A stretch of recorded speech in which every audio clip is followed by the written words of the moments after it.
It is race week of the 2025 Comrades Marathon. It's hard to believe we are here. Lindsey and I have been recording and publishing these podcasts and videos since the beginning of December every single week. And it is so cool that you've been with us for this entire journey. Before we get into today's podcast, two quick things. The first one is we are running a little bit of an experiment, and I want to see if this works. I need to ask you a huge favor. We don't ask for much here on the Down podcast. But I am going to ask you this, and everybody who listens to this can do it. It's not going to cost you anything. We just want to try something. In the comments below this video, let me know what time you are hoping to run. I want to try and prove a point. So let me know in the comments. Just give us the time that you're hoping to run on Sunday. Just for interest sake, we are running an experiment, and I'd love to know that.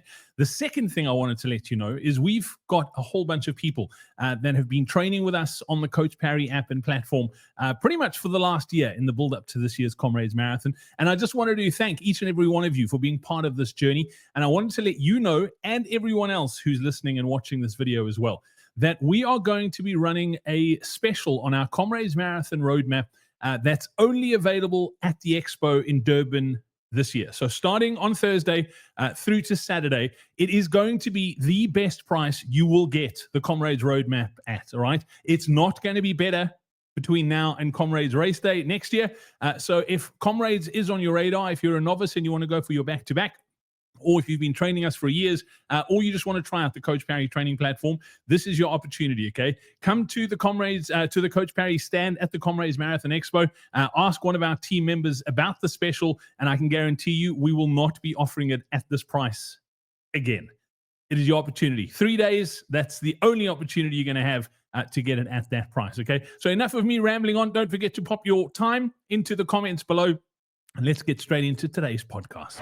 Lindsey, I didn't think we would get here ever, but the last few weeks have really just cruised by. I think I said it last week or the week before. I'm like oscillating between nervous and excited. This week, I'm just absolutely petrified, to be honest. It's been 12 years since I last ran a Comrades, and I feel like a novice all over again. The stress is real, that's for sure. I'm trying to sleep as much as I can now, because I know as we get closer to race day, the sleep is going to be non-existent, that is for sure. And today's podcast is a super important one, because we're going to share with you how to save 20 minutes on Comrades Race Day to make sure that you get the Comrades medal that you are chasing. Lindsey, the excitement is building. I know you're not racing, but I know you love this week of the year. Yeah, so look, I also get nerves just like everybody else. I've got a lot of athletes that I personally coach that have obviously got goals and worked very hard. So I get very nervous about that. But then I get excited and nervous on behalf of everybody that we've interacted with through the webinars, through these podcasts, through one-on-one calls that they've booked, whatever it is. So I really enjoy the week. All these people that I only speak to on or through a Zoom call or something similar, and now we get to see them all in person. So it really is super exciting times. And Brad, I feel your pain because you almost have the worst of both worlds when it comes to the anxiety. It's that you've done Comrades, and so your memory is strong enough to remember some of the struggle, but it's not strong enough to actually remember what it felt like and how you coped with it. So you've got the fear and the real fear because you've experienced it, but you can't quite remember it. And that just causes that like uneasiness of, you know what's coming, but you also can't really remember it. So yeah, I feel your pain. And that's also part of the reason why we are going to be sending you home from the expo just after midday on Thursday. So yeah, anyone who wants to say hi to Brad, better come to the expo early or come and high five him at the North Beach Park Run, where he's probably not going to be running, but he will be there. But yeah, Brad, good luck for dealing with the week. Yeah, thanks. It is an interesting one because I mean I think it was Tim Noakes in Law of Running said that if human beings remembered the pain of comrades, they'd only ever run one. And it's that's the sort of thing. Like I know it's going to be hard, and I know it's going to be tough. I think one thing that I'm probably feeling a little bit more comfortable with than going into my first one is because in my first one, and this hopefully helps people too, is I remember getting that stretch after Drummond, as you pull out of Drummond towards the back of Botha's Hill, as you're going up out of halfway. And I remember in my first down run, I was like, this is just so hard. I can't do this. Like, this is physically just too hard. Like, it's impossible. You cannot do this thing. And then it was shortly thereafter that the wheels really fell off and I missed the cutoff at Winston Park in my first one. And I realized in the second down run that I ran that when you get to that point on race day, you're supposed to feel that way. That's normal. Whereas in my first one, I didn't realize that. I was like, everyone else is cruising. I don't want to say they're cruising because everyone's tired at that stage, but I was obviously internalizing it all and thought I was alone. Whereas I realized the next time I did it, I was like, you know what, this is normal. You're supposed to feel like this. Everybody goes through this. And it might not be that point on race day where you go through that, but there will be a point on race day where you go through that. And that's normal. And that's okay. You will get out of it. So that is sort of giving me a little bit of solace if that makes any sort of sense, knowing that I'm in for a really hard day. But this too shall pass. So yeah, I'm feeling a little bit better about that side of it, to be honest. But before we get into how to save 20 minutes on race day, we spoke about it a few weeks ago and did the proper run through on exactly how to use them. But I'm talking about our pacing bands. Today is the last day for pre-ordering. So you can get them at the expo. We will be printing on demand as well. But if you want to pre-order them and make sure that they're there ready for you, that you can just pick them up, click on the link that's in the description to this podcast right now, or in the description of the video that you're watching on YouTube, and you can go and pre-order them. You can also pre-order any caps. We've got a whole bunch of caps available. We also got a really cool bucket hat, and I don't know if people know, but this bucket hat is actually scientifically proven to help you run faster. So we're going to tell you how to save 20 minutes on race day. If you wear the bucket hat, you go another 20 minutes faster. So that, I don't know how it works, Lindsey. It's weird, like, because all the guys and girls, and there weren't that many girls running, but all the guys that like raced in the 70s that were super fast all wore bucket hats. So because science, that's just the way it works. My dad got a gold medal with a bucket hat. So maybe that's what I've been doing wrong. There you go. We all should be wearing bucket hats. Grow moustaches and wear bucket hats. That's, I think, is the solution. All right, cool. Let's talk about saving 20 minutes on race day. It's a long way, 90 Ks. But there's things that we can do that are in our control on race day that can save us a lot of time. Yeah. And it's a three-pronged strategy that we're going to use to make sure that you save your 20 minutes on race day, Brad. And the first we covered in great detail last week, so I'm not going to go into lots of detail, but the first is to minimize your stress. Okay, so if you blow your nerves out and you create a very stressful situation, you are burning energy, and that's energy that you could be using out on the road. So get to the start early so that it can be as relaxing as is possible. Okay. Number two is even more important now, I believe, with this tiered start. And I will only know for sure and get the feedback and everything post race, but we are going to get over that start line much quicker, regardless of what your seating is. The D team, the de-seeded runners will be where they always were, but they didn't really lose that much time anyway. But A, B, C, D will get over the mat the same time they've always gotten over the mat, and then E and backwards are going to get over the mat much quicker. One. Two, much less congestion because you're not going to have A, B, C, and D up ahead of you. So the concertina effect when the course narrows should be much less with those people. Okay. So what does that mean? It means you're going to get out much quicker and you're going to be flowing much quicker.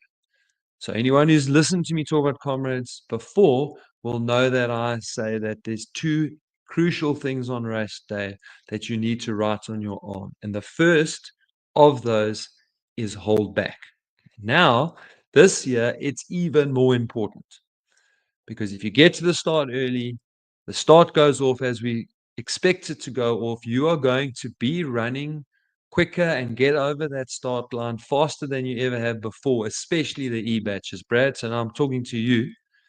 You're going to be starting essentially as if you are an elite athlete. You're going to be going off with nobody in front of you.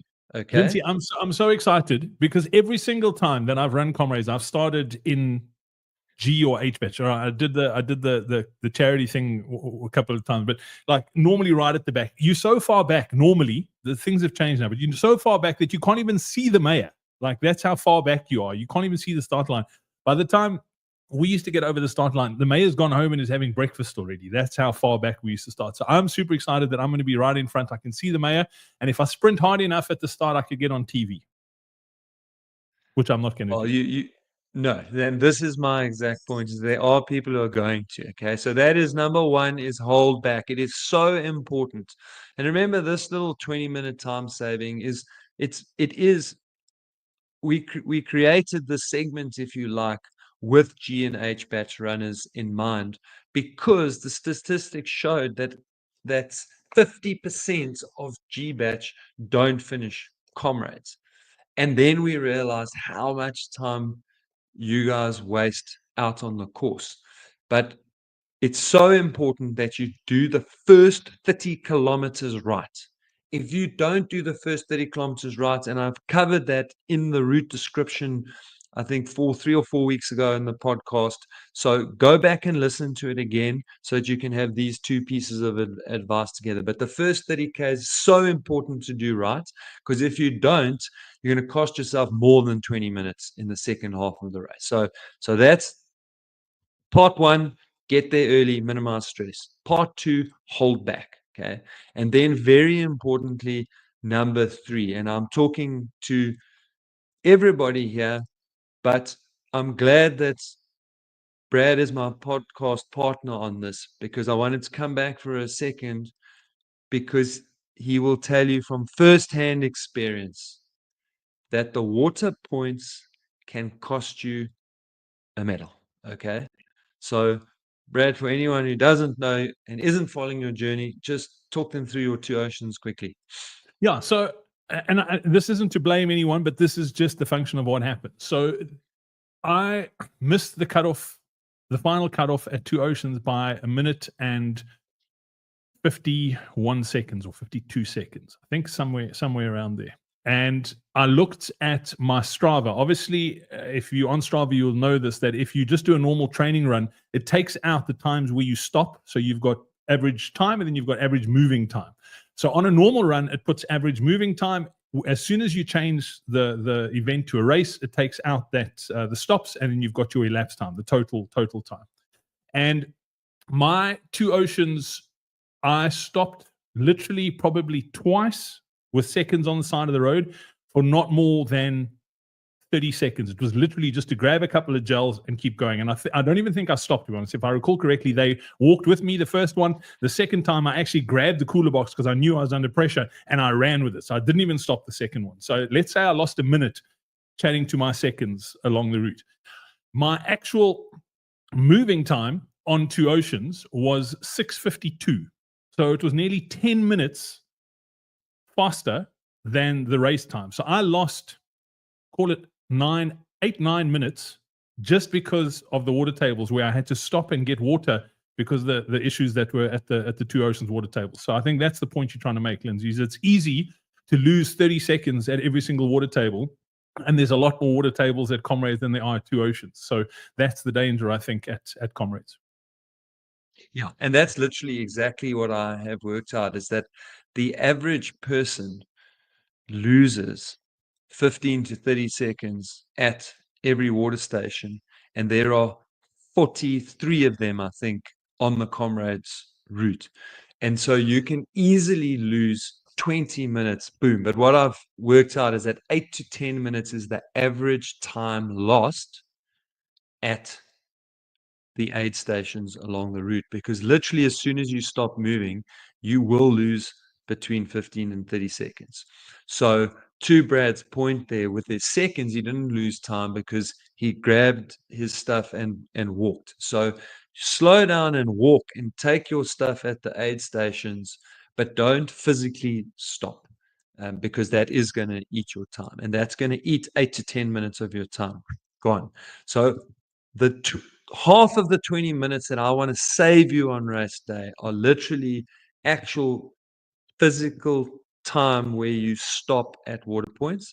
Now, also, very many of you are going to have people who've come to watch that want to see you on race day. You want to see them. It's really is uplifting to see the people that you're looking forward to seeing on race day, and to get that little something that you've been looking forward to, a salted caramel or whatever it is, that your like special treat that you've been looking forward to when you see your kids or your wife or your husband or your mom and your dad or your friends or partner, whatever, whoever is out there waiting for you to see you.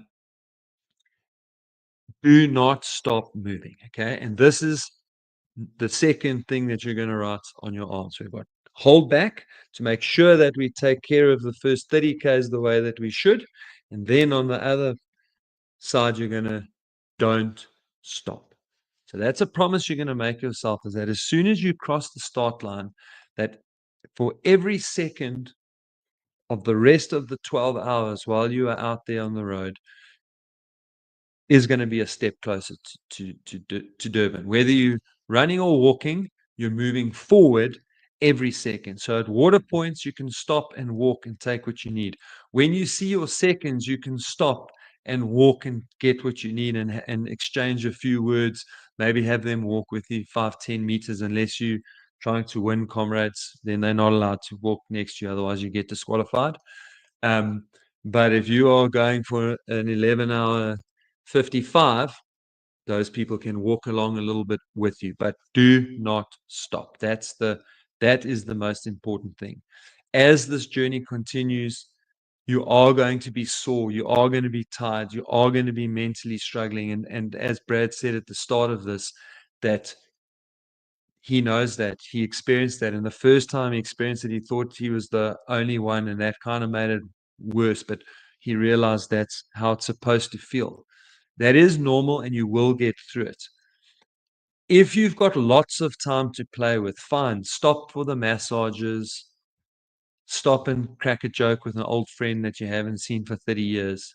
But if you are tight on time, you keep moving. You do not have time to stop for a massage, for people to rub ice on you. What is quite nice is if someone's prepared to give you a deep heat spray that you can grab and spray on your legs while you are moving. But please, people, do not stop. If you keep moving, you will finish Comrades. Okay. You won't lose 10 minutes at the water stations. You won't lose 2 minutes stopping and talking to your friends on the side of the road. You won't blow 5 minutes getting a massage and standing in a queue to get a massage. So that is how you save 20 minutes on race day, is literally by making sure that you keep moving forward, running or walking, but keep moving forward.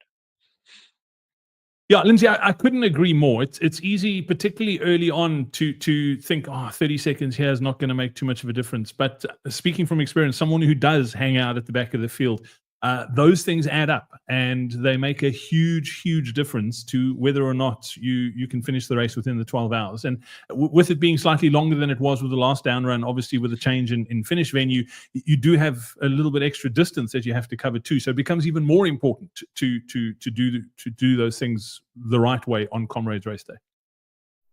If you're over 50 and want to recover from sessions faster, run pain and injury free, and improve your endurance, then be sure to join Lindsey and I for our upcoming Faster Beyond 50 Masterclass.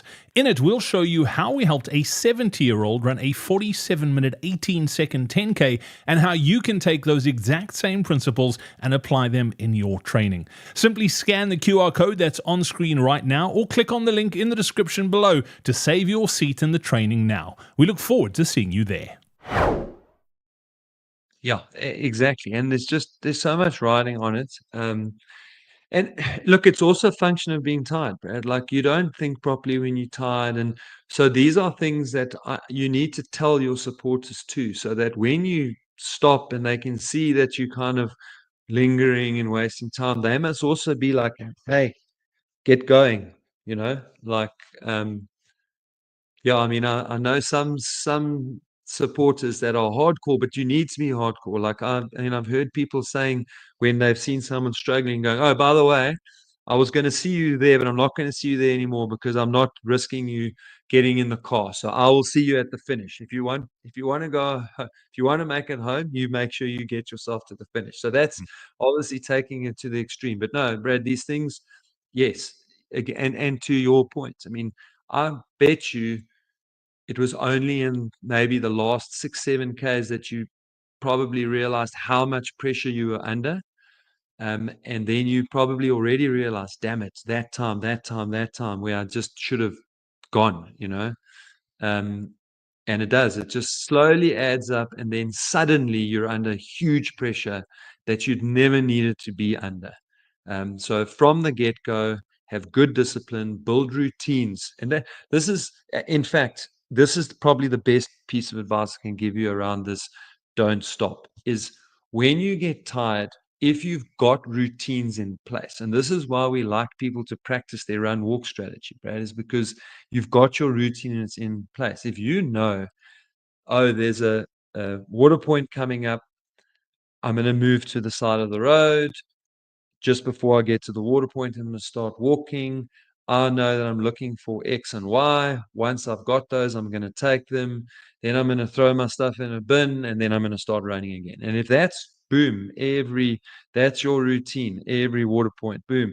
When you get tired, you don't have to think about it. That's your routine. You just get in and you go. You just get in and you go. And that stops you from stopping, because when you stop, also, the longer this race goes on, every time you stop, those breaks get longer. Because when you walk, the walks get longer. So that having that routine will ensure that you don't stop. And don't waste time at those water tables. And yeah, back to your point, is that it's small things that just keep adding up, keep adding up, keep adding up. And then you were far ahead of 12 hours. And now suddenly you've got 5Ks to go, and you've suddenly got to run 7 minutes a K to make it. And you do it, but it was such an unnecessary stress, and you had to push yourself so hard, so unnecessarily. Yeah, Lindsey, and it's having been on both sides of it too, particularly at Comrades, having a DNF where I missed a cutoff along the route and got shoved into one of those horrible buses. I'll tell everyone, it's not a cool feeling being in one of those buses. So the especially when if you miss a cutoff, it's one thing like that. I don't want to say it's out of your control, because a lot of the stuff is in your control with regards to the time you keep on race day. But I just know what it feels like being in that bus, and you drive on the route and you watch everyone still running, and you go, you know what, flip, I could have actually done things differently, and you've got to live with it. And it's really, it sucks. It's a flip. Being in one of those Baylor buses is horrific. And one thing I realized after that first one too, and one of our clients, Trevor Smith in Australia, who came out for Two Oceans, said this to me at Two Oceans, and I really like this. And he said the worst thing that can happen is you're going to have a couple of bad hours. Like, that's, if you think about it, like, you're in pretty good shape and you're going to go through patches. And that's the thing with Comrades and any of these long events. You go through patches where you feel terrible, but invariably you come out of it and then you feel good again. And you've just got to work and manage your way through those patches, because they are coming. It's just how long they last, and when they're coming, you're not sure. And you've just got to keep moving and don't stop, and just sort of manage your way through those patches, because you are going to feel better again soon. And I found that when I was in that Baylor bus after I missed the cutoff, I was feeling terrible, and then all of a sudden I felt good again. And that on Comrades Race Day is normal again. It's one of those things that you are going to go through, and this is particularly for the novices. You don't know how your body reacts to things until you put it in that situation, and you just got to hang in there. It's going to be an amazing day, and yeah, I'm super excited. Comrades is one of my favorite days of the year. Yeah, it's so lucky to be healthy and fit enough to be able to toe the line at a race like Comrades again, which is amazing. Yeah, and if you run part of every kilometer, you are going to be under 8 minutes. If you walk briskly and run part especially if it's the majority of every kilometer. So even if you get to a point where you have to run a K, walk a minute, run a K, walk a minute, you are still going to be under 8 minutes a K. You'll be able to stay under the average that you need if you just are running most of your Ks, especially those downhill Ks, of which there are many, many, many in the last 20 Ks, many, many, many downhill Ks. So if you are just running most of those Ks, you will be well under the 8 minutes that you need to average to finish Comrades.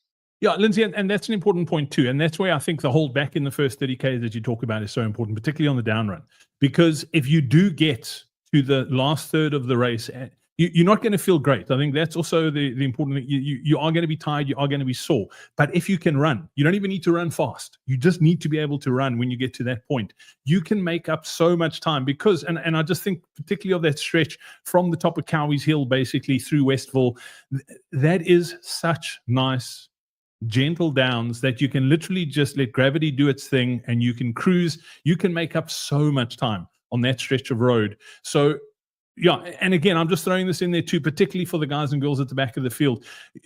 The down run, the first half of the down run is one of the hardest marathons you'll run until you run the up run, because then that's the hardest marathon you'll run. But the first half is really tough.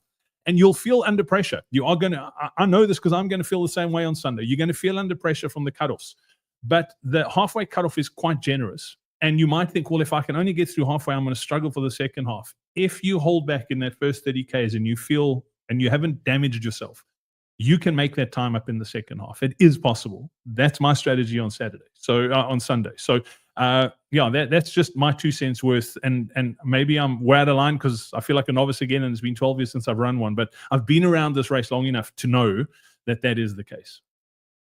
Yeah, and so again, we do have to see how this start changes things. But we always used to advise people to try and make up maybe half of what they've lost going over the start line, which in some instances was as much as 10 minutes, but certainly a good chunk of people were losing 8 to 10 minutes to get over that start line. And now you need to make up 6 of that. So in actual fact, if you're back of the packer, you do have to run Comrades in a non-ideal manner. Whereas now we're probably staring at 4 to 6 minutes, hopefully closer to 4 minutes that you've lost. So I would go as far as to say it's the same sort of attitude, is to still only try and get back half of that lost time, those 2 minutes, so that you are just behind at halfway. But in doing that, you can run. That's it. I think that's the most important thing. If you get to Kersney and you can run most of those last 39 kilometers, you are finishing Comrades. That's for sure. Yeah, and then make sure you get a pacing band because it really does help with the maths in the final third, because the math just doesn't math in these ultra marathons. I've told the story before.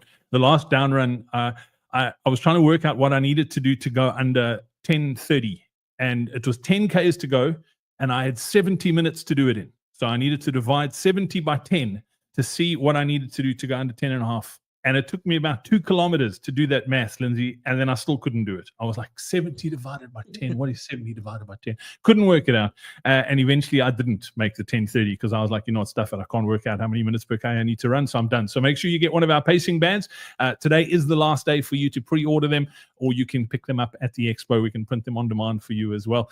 Lindsey, parting shot from you before it all goes down in KZN this weekend. Yeah, look, I'm not going to see everybody. Some people are going to be registering and getting their stuff in Pietermaritzburg. So I want to take this opportunity to say well done to everybody. I think in the webinars, my poster says we want 2 things. And the first is to start, Comrades. So well done to everybody who made it this far. You've earned your place on the start line. Congratulations. And then I want to say good luck and enjoy. I really hope everyone has an amazing day out, and that those of you who haven't run Comrades will fall in love with Comrades like the rest of us have. And for those who can come and receive their good luck from the Coach Parry team in person, please do come to the expo. But for those that I won't see and that I'll miss for whatever reason, please know that you have the well wishes from the coach, and that I really hope that you all have a wonderful day out. So good luck. Linz, I haven't asked this question. I should know this because I'm part of the team, but because I'm not actually going to be doing anything on Sunday other than running, are you guys going to be on the route on Sunday? I know the last few years we have. Are you going to be along the road? Yeah, so we'll definitely be in Westville. For the first time, I'm probably not going to second at the front of the race. I've got a couple of faster athletes that I'd like to see. But so I'll probably do a couple fewer points that I can see more of the people. But the team, yes, will do its normal thing. We'll be at probably 3 spots along the way. And then we'll set up camp at 14:15 to go, just past St. James Street in Westville. And we'll set up the banners there.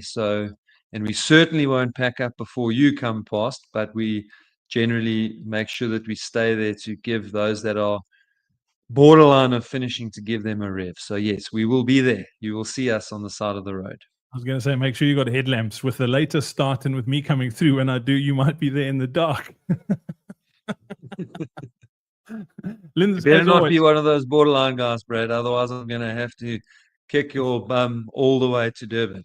How keen are you to run the last 13 Ks with me, Linz? Well, it depends what I see. If the need arises, make sure you got your running shoes. Linz, look forward to seeing you down in Durban this weekend at the expo. If you are coming through to the expo, like I said, I'm only going to be there on Thursday, and then I'll be at the North Beach Park Run on Saturday morning. Looking forward to meeting as many of you as possible. If I don't get to see you, as Lindsey said, have a great run on Sunday, and I know we'll be seeing a whole bunch of you on Monday as well. So until we catch up in person this weekend, have a good one, safe travels, and we look forward to welcoming you into KZN. Cheers, everyone. Bye-bye.